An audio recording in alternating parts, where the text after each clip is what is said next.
వెళ్ళింది, వాళ్ళ ప్రభుత్వం వచ్చింది, చిత్రహింసలు పెట్టి చంపలేదు రోహిత్ నన్ను, అంతే. అది ఏం జరిగింది? ఏం జరిగేది రోహిత్? ఏం నీకు తెలీదా? మీడియాలో లేవా నువ్వు? సీనియర్ జర్నలిస్టే కదా. నేను జైలుకు also one of the reputed journalist in Andhra Pradesh. నిజంగా 3rd డిగ్రీ చేశారు మీ పైన. ఏం మాట్లాడుతున్నావు? 3rd డిగ్రీ కాదు, కిటికీ దగ్గర అనంతపురం పోలీస్ స్టేషన్లో సిఐ సాయినాథ్ సమక్షంలో చేపించాడు. సాయినాథ్ చౌదరి ఒక దళితున్నాయన నన్ను నా మీద చూపించాడు. ఇన్వెస్టిగేషన్ ఆఫీసర్ అతనే.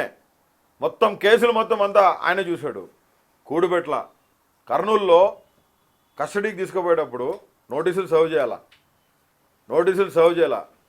సెంట్రల్ జైల్లో ఒక పెద్ద మనిషి ఉన్నాడు, అంతా తానే నడిపిస్తూ ఉంటాడు సెంట్రల్ జైల్ని.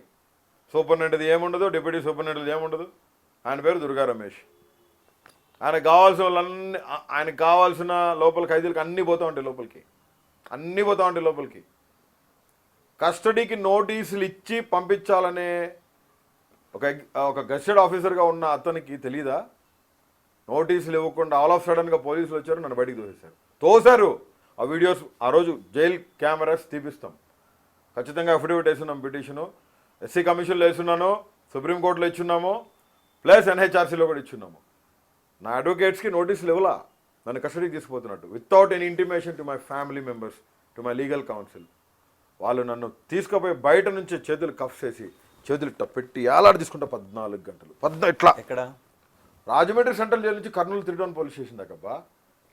మనిషిని కదా, వెహికల్లో ఇలా తుఫాన్ కార్లో వెనకాల ఒక రాడ్ ఉంటుంది, వెనకాల సీట్లో కూర్చోబెట్టి 2 చేతులకి ఇట్లా కఫ్ చేసి ఆ రాడ్ మధ్య పైకి పెట్టి తాళం వేసేసండి. ఇంతే ఇక నా 14.5 hours ఇంతే.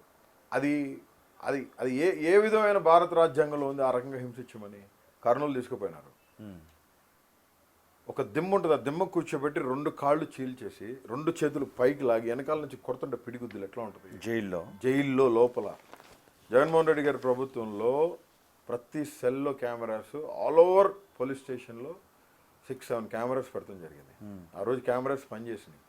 నేను ఒక టీ అడిగితే కానిస్టేబుల్ చెప్పిన మాట, బాబు మీది డైరెక్ట్గా డీజీపీ లోకేష్, పవన్ కళ్యాణ్ గారు వాచ్ చేస్తున్నారు, మేమేమి చేయం, మీరు మాతో మాట్లాడినా మా ఉద్యోగాలు పోతాయి. కెమెరాస్ వర్క్ చేస్తున్నాయి. సుప్రీంకోర్టుకి చెప్తే మేము అదే అఫిడవిట్లో ఒకటే అడిగారు సుప్రీంకోర్టు. ఆల్ ఇండియా మెడికల్ సైన్సెస్లో బీబీ నగర్లో నేను ఎమ్మెల్సీ చేయించుకున్న రిపోర్టు, ఆ కస్టడీ కర్నూలుకి తీసుకెళ్ళినప్పుడు నన్ను ఏ విధంగా తీసుకెళ్లారో, ఆ టోల్ గేట్స్ దగ్గర అన్ని టోల్ గేట్స్ కెమెరా ప్రూఫ్స్. ఆయన పోలీస్ స్టేషన్లో 3 రోజులు నన్ను కొట్టింది. ఏ పోలీస్ స్టేషన్లో? 3 town police station, CI Seshaiah. ఏ ఏరియా? కర్నూలు. జడ్జి దగ్గరికి తీసుకుపోయి మ్యాజిస్ట్రేట్ ముందు కస్టడీ అయిపోయిందని సబ్మిట్ చేసి తీసుకొచ్చి మళ్ళీ స్నానం చేయడానికి పోలీస్ స్టేషన్ తీసుకొచ్చారు. తీసుకురాకూడదు అలాగా. ఎట్లా తీసుకొస్తారు పోలీస్ స్టేషన్కి? వన్స్ మ్యాజిస్ట్రేట్ ముందు ప్రొడ్యూస్ చేసిన తర్వాత, తీసుకొచ్చిన తర్వాత మళ్ళీ చేసి మళ్ళీ 3rd డిగ్రీ ఇచ్చి 12ంటికి నైట్ బయలుదేరి మళ్ళీ పడిపోయానని కళ్ళు తిరిగి 2 కాళ్ళు చీల్చేశారు. 3వ రోజు పొద్దున్నే ఒక లేడీ కానిస్టేబుల్ని పిలిపించి ప్రతిసారి ఆయన వీడియో తీసి పైకి పంపించాలి, లోకేష్ గారికి, పవన్ కళ్యాణ్ గారికి పంపించాలి, పోలీస్ డిపార్ట్మెంట్ హైర్ అఫీషియల్స్ అడిగారని చెప్పి ఆయన అడిగి మొత్తం అఫిడవిట్ రికార్డ్ చేసాం. స్టేట్మెంట్ రికార్డ్ చేసింది కోర్టు, సుప్రీంకోర్టు స్టేట్మెంట్ రికార్డ్ చేసింది. ఒక అమ్మాయి వచ్చింది, లేడీ కానిస్టేబుల్, అమ్మాయి పేరు చెప్పను, 2 కాళ్ళు చీల్చేసి చేతులు 2 పైకి లాగి కొట్టేటప్పుడు నా రైట్ సైడ్ టెస్టిస్ మీద అమ్మాయి బూట్తో తన్నిచ్చారు. ఒకసారి సరిగా దెబ్బ తగలేదని 2వసారి కూడా కొట్టించారు. నిజమా? కెమెరాస్లో ఉంది రోహిత్. ఇంత భయానకమైన పరిస్థితి పగోడికి కూడా రాకూడదు. ఈ రకంగా కిరాతకంగా హింస పెట్టి చంపాలని చూశారు. నన్ను ఒక మాట చెప్పాలి, లేడీ కానిస్టేబుల్తో మీ ప్రైవేట్ పార్టిసిపెంట్ అని, లేడీ కానిస్టేబుల్తో నా రైట్ సైడ్ టెస్టిస్ మీద కొడితే నా right side testis blood clot అయి ఉంది. Borugadda Anil Kumar is always open page. దళితుడుగా మళ్ళీ చెప్తున్నా, పవన్ కళ్యాణ్, చంద్రబాబు నాయుడు గారు, నారా లోకేష్ నన్ను చంపాలని చూశారు. పవన్ కళ్యాణ్, నారా అనుకుంటే నాకు, నా కుటుంబానికి ప్రాణహాని ఉంది. ఇదే మాట కోర్టుకు చెప్పినాం, హైకోర్టుకు చెప్పినాం, సుప్రీంకోర్టుకు కూడా చెప్పేసినాం. నిజంగా చంపాలని అనుకుని ఉంటే ఈరోజు మన ఇద్దరు ఇంటర్వ్యూ ఇలా చేసుండేవాళ్ళం. బ్రదర్ ఒకటి విషయం చెప్తాను, చంపాలనుకున్నారు కాబట్టే కొన్ని పరిస్థితుల్లో, చాలా పరిస్థితుల్లో కస్టడీలకు వెళ్ళేటప్పుడు చాలా హైడ్ చేయాలని చూశారు. కానీ నా లీగల్ కౌన్సిల్ కానీ, నా టీమ్స్ కానీ, జగన్మోహన్ రెడ్డి గారు కానీ ఎక్కడ నన్ను వదిలిపెట్టల. ఎక్కడికక్కడ మీడియా సపోర్ట్, ఎక్కడికక్కడ వైఎస్ఆర్సీపీ కార్యకర్తలు, ఎక్కడికక్కడ లీగల్ కౌన్సిల్స్ వెంబడించి. మీకు ఒక విషయం చెప్పాలి, కస్టడీకి తీసుకుపోయేటప్పుడు మా వాళ్ళు వెనకాల కారులో వస్తున్నారని చెప్పి ఒక టోల్ ప్లాజా దగ్గర మా వాళ్ళని కారు ఆపేసి పోలీసులు సిసిఎస్ నుంచి వచ్చి వాళ్ళని తాడేపల్లి తీసుకుపోయి 3 రోజులు వాళ్ళని పోలీస్ స్టేషన్లో పెట్టి డార్క్ రూమ్లో పడేసి కార్ సీజ్ చేశారు. అసలు ఇప్పటికీ కార్ సీజ్ అయ్యే ఉంది. నా లీగల్ టీంని, లీగల్ అయినా వెళ్ళిపోయినారు, నా పిఏ, నా సపోర్టర్స్ ఇద్దరిని, మొత్తం 3 తీసుకుపోయి లోపలేస్తున్నారు. అంటే రూల్ ఆఫ్ లా అనేది ఏపీలో బ్రేక్ అయిపోయింది. వాళ్ళు కావాల్సింది ఏంటంటే వాళ్ళు ఏంటో చూపించదలుచుకున్నారు, వాళ్ళు ఏంటో చూపించేశారు. అనిల్ గారు, కేవలం అనిల్ కుమార్కి మాత్రమే చట్టంలా పనిచేయాలి, మిగతా వాళ్ళందరికీ చట్టం నా దగ్గర డబ్బు లేదు, రాజ్యానికి ఇష్టంలా పనిచేయాలి. నా దగ్గర 100 కోట్ల డబ్బు లేదు, సెటిల్ చేసుకుంటానికి. నేనేమి అప్పర్ క్యాస్ట్ పర్సన్ని కాదు, నాకు వెనకాల నాయుడు, కమ్మారెడ్డి అనే తోకలు లేవు. కమ్మారెడ్డి అని ఉన్న వాళ్ళని ఎవరిని అరెస్ట్ చేయలేదా? వల్లభనేని వంశీని అరెస్ట్ చేయలేదా? బోరుగడ్డ అనిల్ కుమార్ అని తిప్పినట్టు తిప్పారు ఎవరన్నా? ఆల్మోస్ట్ 15,000 కిలోమీటర్ల పైన బోరుగడ్డ అనిల్ కుమార్ని శ్రీకాకుళం నుంచి అనంతపురం దాకా తిప్పారు. నువ్వు ఇందాక నుంచి వెనకేసుకొస్తున్న సో కాల్డ్ పర్సనాలిటీస్ని శ్రీకాకుళం నుంచి అనంతపురం దాకా నన్ను తిప్పినట్టు తిప్పారా? నన్ను కొట్టినట్టు కొట్టారా? నాకు ఇచ్చినట్టు 3rd డిగ్రీ ఇచ్చారా? మరి రఘురామకృష్ణరాజు ఇదే మాటల్లో ఆ ప్రభుత్వ హయాంలో రఘురామకృష్ణరాజు చెప్పారు, నా కాళ్ళు వాచిపోని ముర్రో, ఎర్రగా అయిపోయి ముర్రో, నన్ను చంపాలని చూశారు కుర్రో అంటూ ఆయన కోర్టుకి వెళ్ళారు. కనీసం హాస్పిటల్కి నన్ను వెళ్ళనవలేదు అన్నారు. ఆయన చెప్పిన మాటల్ని ఇప్పుడు మీరు చెబుతున్న మాటలతో పోల్చుకుంటే రఘురామకృష్ణరాజు అప్పుడు కొట్టారు అని మీరు ఇప్పుడు నమ్ముతున్నారా? నాకు అసలు ఆ విషయం తెలియదు. రెండో విషయం ఏంటంటే ఆయన పరిస్థితి వేరు. ఆయన ఎంపీ, ఆయన అప్పుడు 1 డే 2 డేస్లో వెళ్ళిపోయారు కదా. ఆయన ఇప్పటికీ నడుస్తుంది, నన్ను సునీల్ చంపాలని చూశాడు, నాకు 3rd డిగ్రీ చూపించారు అని రఘురామకృష్ణరాజు అని అదే అంటుంటా. అప్పుడు వైసీపీ ప్రభుత్వం మాకు టార్చర్ చూపించింది, మరో కనీసం కొంతమంది వచ్చి వేరే చోట్ల దాక్కునేవారు, మమ్మల్ని అక్రమ కేసులు పెడుతున్నారు అని. ఇప్పుడు బోరుగడ్డ అనిల్ కుమార్ ఇదే మాట అంటున్నారు. ఇప్పుడు ఏదైనా సరే నేను సపోర్ట్ చేయట్లేదు, అప్పుడు వాళ్ళని సపోర్ట్ చేయట్లేదు, వీళ్ళని సపోర్ట్ చేయట్లేదు. ఇప్పుడు నా పరిస్థితి చాలా భయానకం. ఇప్పుడు పెట్ల ఆ రోజు అక్కడ కస్టడీ వెళ్ళినప్పుడు డే 1 నుంచి లాస్ట్ మినిట్ వరకు మొత్తం అన్నీ కూడా కెమెరాస్ అడిగినాం. అక్కడ కూడా అనంతపురం ప్రతి కేసు ఛాలెంజ్ చేసినాం, ప్రతి కేసుని ఎస్సీ కమిషన్లో ఛాలెంజ్ చేసినాం, జాతీయ ఎస్సీ కమిషన్లో. ప్రతి కేసుకి స్టేట్మెంట్ రికార్డ్ చేశాను జాతీయ ఎస్సీ కమిషన్లో. ఎన్హెచ్ఆర్సీలో కంప్లైంట్ చేసినాం, సుప్రీంకోర్టులో పిటిషన్స్ అన్నీ పెండింగ్లో ఉన్నాయి. ఖచ్చితంగా న్యాయ పోరాటం చేస్తాం, ఖచ్చితంగా ఫైట్ చేస్తాం. ఫుటేజ్ ఉందా? అది ఫుటేజ్, ఏ ఫుటేజ్? మీరు జైల్లో మీకు 3rd డిగ్రీ చేసినప్పుడు జైల్లో కెమెరాస్ అంటే కెమెరాస్ అనేవి గవర్నమెంట్ దగ్గర గవర్నమెంట్ మీరు కోర్టుకి వెళ్ళి ఫుటేజ్ తీసుకోమని అడిగారా? కోర్టు అడిగింది కదా. కోర్టు ఏమడిగింది? సీల్ కవర్ రిపోర్ట్లో ఇవ్వమని అడిగింది. ఎందుకు ఇన్ని కేసులు పెట్టారు, ఇన్ని రోజులు జైల్లో ఎందుకు ఉంచారు, ఎందుకు బెయిల్స్ ఇవ్వట్లేదు, 3rd డిగ్రీ ఇవ్వాల్సిన పరిస్థితి ఏంటి? అంత ఫ్యాబ్రికేటెడ్ అన్నారు. All India medical sciences fabricate చేయదు కదా, ప్రొఫెసర్స్ అబద్ధం రాయరు కదా. ఎక్కడెక్కడ అయ్యాయి గాయాలు మీకు? నాకు L4 L5 మైన్యూట్ ఫ్రాక్చర్ ఉంది. ఇక సైడ్ 2 డిస్కులు ఓపెన్ అయిపోయినాయి. తొడకి సంబంధించిన బోన్ ఉంటుంది కదా, అదైతే కండ అట్లా ఓపెన్ అయిందంట. నేను ఇప్పుడు ఇలా కూర్చున్నాను, మీరు కాలు మీద కాలు వేసుకొని కూర్చున్నారు, ఎక్కువసేపు అలా కూర్చోలేను. నేను కాళ్ళు కూడా దగ్గరికి అలా పెట్టుకోలేను. నా టెస్ట్ స్వెల్లింగ్ ఉంది still. I'm having a blood clot. Surgeon opinion తీసుకున్నాను, ఖచ్చితంగా సర్జరీ చేయాలని చెప్పారు. యూరాలజీ ప్రొఫెసర్ చెప్పింది ఆల్ ఇండియా మెడికల్ సైన్సెస్లో, టెంపరీగానే మెడిసిన్ బాబు, బ్లడ్ క్లాట్ అయింది, యాజ్ సూన్ యాజ్ పాసిబుల్ మీరు వాళ్ళు స్టేట్మెంట్ రికార్డ్ చేశారు. All India medical science professors ఇద్దరు వచ్చి కూర్చొని కెమెరాలో వీడియో రికార్డ్ చేసుకున్నారు. వాళ్ళు రాశారు కూడా క్లియర్గా, పోలీస్ స్టేషన్ పేరు, ఎప్పుడు ఇంజురీ అయింది మొత్తం రాశారు. ఇప్పుడు ఒకటి నేనేమంటానంటే, సరే నన్ను జైల్లో వేశారు, నన్ను 3rd డిగ్రీ ఇచ్చారు, కొట్టారు, మీ ఆనందం తీర్చుకున్నారు. పవన్ కళ్యాణ్ గారు సునకానందం తీర్చుకున్నాడు. ఆయన భయంకరమైన కచ్చ పవన్ కళ్యాణ్కి నా మీద. నన్ను చంపాలని చూసిందే పవన్ కళ్యాణ్. అసలు మీ మీద పవన్ కళ్యాణ్కి ఎందుకు కక్ష? తెలీదు. ఆయన కూడా క్రిస్టియనే, ఆయన కూడా కన్వర్టెడ్ క్రిస్టియనే. ఆయన కూడా బాప్తిజం తీసుకున్నాడు. ఆయన కూడా బాప్తిజం తీసుకునేటప్పుడు కొన్ని వాక్యాలు ఉంటాయి, వాటికి లోబడి బతుకు. ఆయన బాప్టిజం తీసుకోలేదే. ఎవరు చెప్పారు?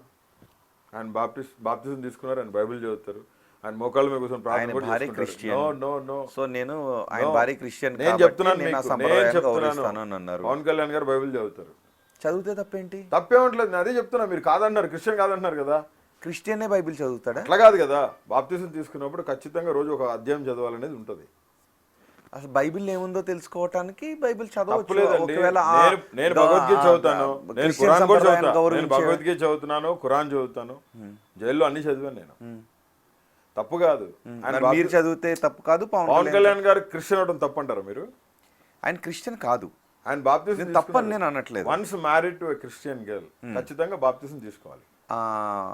ఎ గర్ల్ హిందూ మ్యారేజ్ చేసుకుంటే హిందూ ధర్మంలోకి రాదు. క్రిస్టియన్ మ్యారేజ్ ఏం చెప్తున్నానంటే, ఎక్కడుంది? Person belongs to another country. When the person belongs to another country. ఇప్పుడు మన ఎన్ఆర్ఐస్ చాలా మంది ఆడవాళ్ళని పెళ్లి చేసుకుంటున్నారు కదా, బయట బ్రిటిషర్స్ నో అమెరికన్స్ నో పెళ్లి చేసుకొని వస్తున్నారు కదా. ఇక్కడ సాంప్రదాయబద్ధంగా తాళి కట్టించుకొని పోయినా ఖచ్చితంగా అక్కడ మ్యారేజ్ క్రిస్టియన్ మ్యారేజ్ జరగాలి. అది వాళ్ళ సంప్రదాయం ప్రకారం వాళ్ళు ఇష్టపడితే చేసుకుంటారేమో బహుశా. ఏమండి నేనేం చెప్తున్నానంటే, ఇప్పటికీ చాలా మంది ఇంటర్ రిలీజియన్ మ్యారేజెస్ చేసుకుంటారు. ఇంటర్ క్యాస్ట్ మ్యారేజ్ కాదు. పవన్ కళ్యాణ్ గారు బాప్తిజం తీసుకుంటున్నట్టు చాలా ఫొటోస్ డిస్ప్లే అయినాయి. ఫొటోస్ మీరు ఇందాక వాయిస్ మార్ఫింగ్ అన్నట్టు ఆ వీడియో రాజకీయంగా వాడేదాని కోసం పెట్టుకుని ఉండొచ్చు. అవును. ఒక క్రిస్టియన్ గర్ల్ మ్యారేజ్ చేసుకున్నప్పుడు ఖచ్చితంగా బాప్తిజం తీసుకుంటారు. సో ఆయనకి మతపరమైనటువంటి విద్వేషాలు లేవు, మతపరమైనటువంటి భేదాలు లేవు అనే విషయం అర్థమవుతుంది. ఆయన హిందూ సంప్రదాయాన్ని ఆయన పాటిస్తున్నాడు, సనాతన ధర్మాన్ని పాటిస్తున్నాడు. ఆయన భార్య క్రిస్టియన్ మతాచారాలను పాటిస్తుంది. ఆయన ఎక్కడ అబ్జెక్ట్ చేయట్లేదు. సో ఇది మనం అర్థం చేసుకోవాల్సిన విషయం. Every person having their own democratic right. దాని ప్రకారం ఆయన ఇష్టం అది. బట్ నేను పాయింట్ వచ్చింది కాబట్టి మాట్లాడుతున్నాను. ఇప్పుడు మీరు అడిగిన క్వశ్చన్ ఏంటి? మీరు ఇందాక అడిగిన ప్రశ్న, పవన్ కళ్యాణ్కి మీ మీద ఎందుకు కక్ష ఉంటుందన్న దగ్గర నుంచి పవన్ కళ్యాణ్ ఎవరు వదిలిపెట్టినా పవన్ కళ్యాణ్ నిన్ను వదిలిపెట్టట్లేదని లోపల జైలర్సే చెప్పారు. పవన్ కళ్యాణ్కి మీ మీద తెలీదబ్బా, నువ్వు పోయి అడుగు, మీడియా పెట్టు, మైక్ పెట్టి అడుగు ఆయన్ని. నాకేం కోపం లేదంటే. ఎవరు? పవన్ కళ్యాణ్. ఆయన డిప్యూటీ సీఎం కాబట్టి ఖచ్చితంగా నాకెందుకు కోపం ఉంటుంది అనిల్ మీద అనొచ్చు. అవును. బట్ అక్కడ జైలు శాఖలో కానీ పోలీస్ డిపార్ట్మెంట్లో కానీ మొత్తం చెప్పింది ఏంటంటే పవన్ కళ్యాణే. నేను చెప్తున్నా కదా, నేను చెప్తున్నాను బాస్ ఒక్కటే, నాకు నా కుటుంబానికి పవన్ కళ్యాణ్ ద్వారా, లోకేష్ గారి ద్వారా, చంద్రబాబు నాయుడు గారు, ఇలా ముగ్గురు ద్వారా నాకు నా కుటుంబానికి ప్రాణహాని ఉంది. కోర్టులో బైండ్ ఓవర్ అయింది. ఎందుకు? ఒక మనిషిని జైల్లో వేయచ్చు, హింస పెట్టచ్చు, కుటుంబాన్ని ఇబ్బంది పెట్టాలనుకునేంత క్రూరత్వంగా వీళ్ళు ఉన్నారు అంటే, ఇప్పుడు నాకు నా కిడ్స్కి, నా వైఫ్కి మా మదర్ బైపాస్ అయింది తెలుసుగా మీకు. చాలా సివియర్గా మమ్మీకి 2 times ఓపెన్ చేశారు. అక్కడ కూడా వదిలిపెట్టలేదు రోహిత్ పోలీసులు. మమ్మీని ఎంక్వైరీ చేస్తానంటాడు. మమ్మీకి డయాలసిస్ అయ్యి 15 days కాకుండానే చాబతుకుల్లో బైపాస్కి అటెండ్ అయితే జైలు సూపరింటెండెంట్ నాకు ఇన్ఫర్మేషన్ ఇవ్వాల. సో మెనీ మెయిల్స్ సూపరింటెండెంట్కి, మానకి ఇన్ఫార్మ్ చేయండి, ప్రతిసారి మా చెల్లి ఫోన్ చేయటం, చేస్తామంటాం. 2 నెలలు దాటి వెళ్ళిపోయింది. ఇంకా మా మమ్మీ ఇంకా లాస్ట్ ఇంకా రేపు మధ్యాహ్నం మమ్మీకి సర్జరీ జరుగుతుందన్న పరిస్థితిలో, అది కూడా లోకల్ డిస్ట్రిక్ట్ లీగల్ సెక్రటరీ ఉంటారు కదా, డిఎల్ఎస్ ఉంటారు కదా, జైలుకి జడ్జి ఉంటారు కదా, ఇన్ఛార్జ్ జడ్జి, ఆ జడ్జి దగ్గర నుంచి పర్మిషన్ వస్తుంది. అఫిడవిట్ వేస్తే అక్కడ నుంచి మాకు పర్మిషన్ వచ్చింది. అప్పుడు నేను మమ్మీతో వీడియో కాల్ ములాఖాతులు మాట్లాడాను. మమ్మీ బైపాస్ని రాజకీయం చేశారు. నా బిడ్డలు చదువుని నోటి దగ్గర నుంచి తీశారు. ఫినాన్షియల్గా చాలా భయంకరమైన బర్డన్స్లో తీసుకెళ్ళిపోయారు. ఆ ప్రాపర్టీస్ ఏమన్నా ఉన్నా, ఆ డాక్యుమెంట్స్ ఏమైనా ఉన్నా, బ్యాంక్ చెక్ బుక్స్తో సహా రోహిత్, ఏటీఎం కార్డ్స్తో సహా మొత్తం సీజ్. ఆధార్ కార్డు కూడా సీజ్ చేశారు రోహిత్. నేను జడ్జి గారికి చెప్తే ఆధార్ కార్డు ఒకటి నాకు ఇచ్చినారు. ఏం పాపం చేశాం? వాళ్ళు కూడు తినొద్దా, వాళ్ళు బొవ్వ తినొద్దా, బతకొద్దా నా పిల్లలు? గత అసెంబ్లీ ఎన్నికల్లో వైసీపీఏ గెలిచిండుంటే బోరుగడ్డ అనిల్ కుమార్ ఆలోచన దృక్పథం ఎలా ఉండేది? ఎలా ఉంటుంది? ఖచ్చితంగా మంచి పొజిషన్లో ఉండేవాళ్ళం. నేను పొజిషన్ గురించి అడగట్లేదు. అంటే మీరు అనుకుంటున్నారు జైలుకి వెళ్ళి వాళ్ళది హింస పెడితే అనిల్ మారాడని. తప్పది, కరెక్ట్ కాదు అది. అసలు జైలుకి అన్యాయంగా పంపించారు, అన్యాయంగా ఇరికిచ్చారు. 22 కేసుల్లో సుప్రీంకోర్టు ప్రశ్నిస్తే 41 నోటీస్ ఇచ్చి ఎక్స్ప్లెనేషన్ తీసుకోవాల్సిన కేసుల్లో 9 నెలలు 245 రోజులు జైల్లో పెట్టి నానా చిత్రహింసలు పెట్టి నోటీసులు ఇవ్వకుండా కస్టడీలకి పంపించి జైళ్ళ శాఖ కానీ పోలీసు శాఖ కానీ ఎవరు ఆల్ ఓవర్ కంప్లీట్ ఒక నిఘా నేత్రం కింద పనిచేసి మమ్మల్ని చంపాలనుకున్న పరిస్థితుల్లో సజీవుడని దేవుడు కాపాడితే న్యాయస్థానాలు న్యాయమూర్తుల తీర్పులతో బయటకు వచ్చి ఈ పొద్దుట్టున్నాం. నాకు నేనుగా అనుకున్నాను, పశ్చాత్తాపడ్డాను. ఏమని? This is not right. ఏది? నేను మాట్లాడిన పరిస్థితులు. ఎందుకు ఏ మాటలో? అవతల వాళ్ళు రెచ్చగొడితే నేను రెచ్చిపోయి మాట్లాడటం అనేది కరెక్ట్ కాదు. రెచ్చిపోయి మాట్లాడారు అంటే వాడు రెచ్చగొట్టాడు, నా కుటుంబం మీదకి వచ్చాడు. కుక్కలు కూడా ఊరుకోవాయా బాబు, వాళ్ళ దాని పిల్లల్ని దాని పిల్లల జోలికి వెళ్తే కుక్కలు పశువులు కూడా ఊరుకోవు. నా ఆఫీస్ తగలబెట్టి మమ్మల్ని చంపాలని చూస్తే ఊరుకోవాలా? అప్పుడు ఏ గవర్నమెంట్ ఉంది? వైఎస్ఆర్సీపీ గవర్నమెంట్ ఉంది. మరి మీరు చట్ట ప్రకారం తీసుకున్నాం. నేను ఎవరిని ఏం చంపలేదే ఆ రోజు. నేను ఎవరిని ఏం చంపేస్తాను, ఎవరిని చంపేస్తానన్నారు. నేను ఎవరిని ఏం మాట్లాడలేదు. ఆ రోజు కూడా లీగల్గానే జగన్మోహన్ రెడ్డి గారు చెప్పారు, ఒక టీంని ఇచ్చారు. నేను డైరెక్ట్గా పోలీస్ కేసు పెట్టాను. ఇప్పుడు మీరు నన్ను రెచ్చగొడితే రెచ్చిపోయి మాట్లాడాను అని అన్నారు కదా. 1-2 మాట్లాడి ఉండొచ్చు. మాట్లాడి ఉండొచ్చు. అనిల్ గారు మర్చిపోయారా? బ్రదర్ ఒక చెప్తాను, అనిల్ గారు మీరు ఇది ఎందుకు చేశారంటే నా దగ్గర ఆన్సర్ లేదు. అడుగుతున్నాను, అనిల్ గారు మీరు ఎందుకు చేశారు? నా దగ్గర ఆన్సర్ లేదు. I don't have answer. రాగద్వేషాలు ఏమీ లేవు, కుట్ర ఏమీ లేదు, కార్పణ్యాలు ఏమీ లేవు మనసులో. జగన్మోహన్ రాజకీయంగా దగ్గర అభిమానం సంపాదించాలి. రోహిత్ అట్లాంటి చీప్